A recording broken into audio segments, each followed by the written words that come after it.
안녕하세요. 이임숙입니다. 자, 내향성 아이들을 위한 마음 준비물은 어떤 거냐면은요.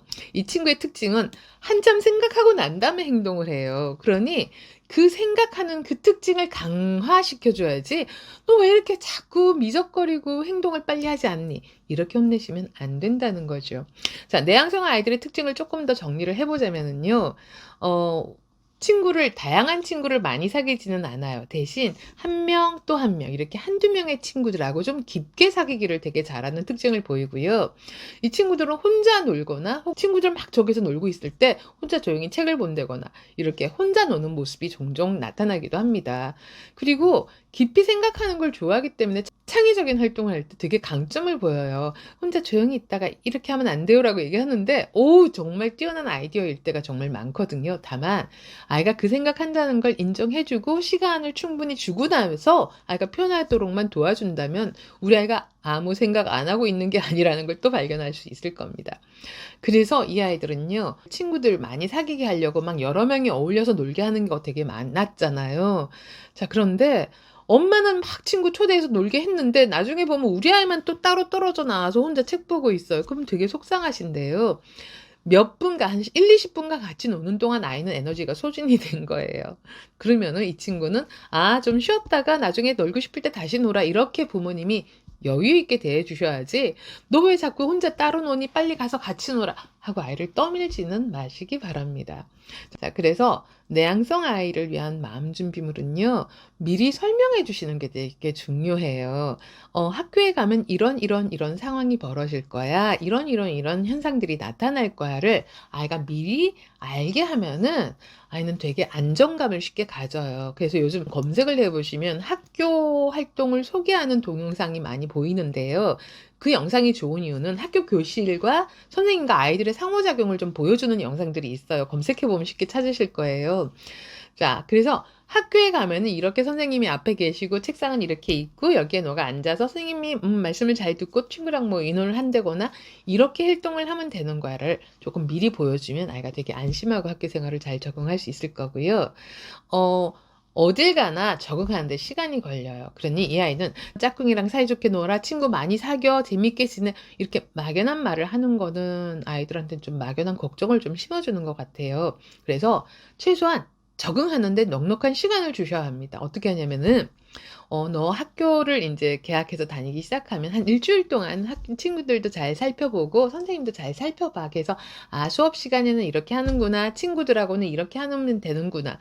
친해지는 친구들이 있으면 '아 저래서 저 아이들은 저런 걸 하고 노는구나.' 하고 관찰을 해. 그리고 관찰하고 와서 엄마한테 "학교에 가 보니 어떤 점은 좀 이상하고 어떤 점은 좀 궁금하고 어떤 점은 좀 무섭게 느껴지기도 하거나 혹은 호기심이 생기는 거 이런 게 있을 텐데 그런 게 어떤 건지 엄마한테 하나씩 천천히 말해 줘." 네. 이런 대화가 정말 중요해요. 그래서 특히 초등학교 1 학년 때 내향성 아이는요.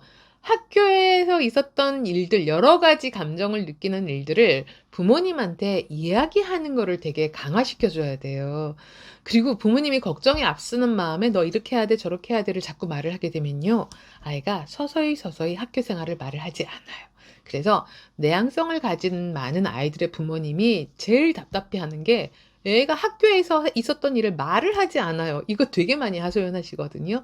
그래서 초등학교 1 학년 학교 생활의 첫 단추를 끼울 때 우리 아이가 학교 생활에 대해서 "엄마 나 속상했어요. 힘들었어요. 좀 무서웠어요." 이렇게 이야기할 때 잘 공감하고 수용해 주시는 거를 좀 첫 단추를 잘 깬다면 우리 아이랑 학교 생활에 대한 이야기를 되게 많이 나눌 수 있는 그런 부모와 자녀 관계가 될 수 있다는 말씀도 좀 드리고 싶고요. 우리 내향성의 아이들은요. 뭔가 말을 꺼내는 게 쉽지 않잖아요. 왜냐하면 '아 이 이야기를 하면 엄마가 좀 속상해하겠다.' 싶으면 말을 안 꺼내요. 그래서 어떤 이야기를 꺼내도 충분히 칭찬하고 지지하고 격려하고 공감해 주고 예. 되게 추상적인 표현들이긴 하지만 공감, 수용, 칭찬, 지지, 격려 이거 예. 할 줄 아실 거예요. 특히 내향성의 아이들에게는 너무너무 중요하다는 말씀을 꼭 드리고 싶습니다. 내향성 아이들에게 중요한 또 한 가지는요. 자기가 원하는 걸 표현하도록 도와주는 거예요. 원하는 것 말하기 연습시키는 거예요. 예를 들면은 이 아이들은 빨리 표현이 안 되다 보니까 억울한 일을 당하거나 속상했는데 표현 못하고 그냥 집에 와서 속상해하는 경우들이 있거든요. 집에서부터 연습시켜 주세요. 상황을 미리 얘기를 하고 그때 어떻게 말하면 좋을까를 아이랑 얘기 나누는 거예요. "봐봐, 너 만일에 동생이 말도 없이 아끼는 색연필을 사용했을 때 뭐라고 말하면 좋을까?" 네, 이런 거 한번 가르쳐 줘 보셨나요? 혹은 학교에 새 지우개를 가져갔는데 짝꿍이 "야, 이건 한번 써 보자." 하고 먼저 덥석 집어가. 그럴 때 너 뭐라고 말할래? 급식 먹으려고 줄을 섰는데 한 친구가 오더니 "나 순서 좀 바꿔줘."라고 말할 때는 또 뭐라고 거절을 할래? 특히 내향성의 아이들은요, 거절하는 거 이거 정말 중요하거든요. 이거 정말 가르쳐 주셔야 돼요. 그리고 되게 착하신 부모님 중에 아이가 거절하는 거를 오히려 더 혼내시는 분이 계시는데요. 아니에요. 원하는 거 표현하기 위해서 거절하기는 굉장히 중요한 거예요. 그리고 기본적인 의사소통 능력에서 상대방 이야기를 공감하고 수용해 주는 거 너무 중요하지만 싫은데 참는 거 이거는 아닙니다. 어린아이들일수록 "나 이래서 이거는 좀 못하겠어. 이건 하기 싫어." 이렇게 거절하는 거 정말 중요하거든요. 자, 그러니 동생이 아끼는 색연필을 말도 없이 가져가면 다음부터는 꼭 말하고 언니한테 허락받고 형한테 허락받고 물어보고 빌려가야 돼. 알았지? 약속해? 이렇게 표현할 수 있게끔 도와주셔야 되고요. 친구가 덥석 내 물건을 가져가서 사용한다고 할 때는 잠깐만. 이거 아직 내가 아끼는 거라서 오늘은 못 빌려줘. 내가 다음 주에 빌려줄게. 그때까지 좀 참아줘. 네, 이런 표현을 좀 할 줄 알아야 되고요.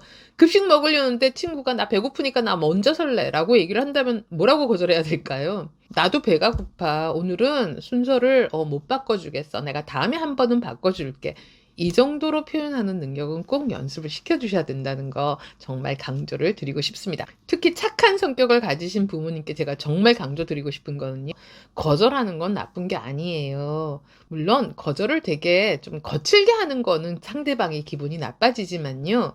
"오늘은 나 못 비켜주겠어. 나도 배가 고파." 이러면요. 그래 알았어." 라고 이렇게 상대가 아무런 갈등 없이 그냥 물러나거든요. 그렇게 세련된 거절하는 방법을 꼭 가르쳐 주시기 바랍니다. 자, 사회성을 위한 마음 준비물 이야기를 했는데요. 제가 조금 더 정리해서 한번 말씀드려 볼게요. 자, 친구 사귀기에서요, 특히 내향적인 아이들은 하루에 한 명씩 친구 이름 외워오기. 그러니까 일주일에 관찰 시간을 조금 지나고 난다음에는 "자, 이제부터 친구 사귀는 법을 엄마가 알려줄게." 이렇게 말을 하고요.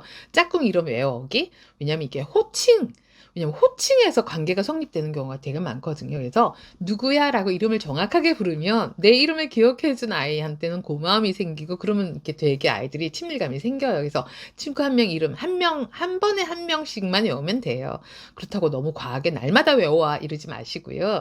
그리고 저렇게 하면 좋아요. A4 용지에 반 친구 아이들이 이렇게 그림을 딱 그려요, 자리 그림을. 그래서 거기다가 이름을 한 명씩 외울 때마다 거기다 이름을 써서 교실 모습을 보면서 친구 한 명씩 한 명씩 외워가면 우리 아이가 친구랑 이야기를 할 때 이름을 정확하게 부르면서 좋은 관계 맺기에 되게 도움이 된다는 거 말씀드리고 싶고요.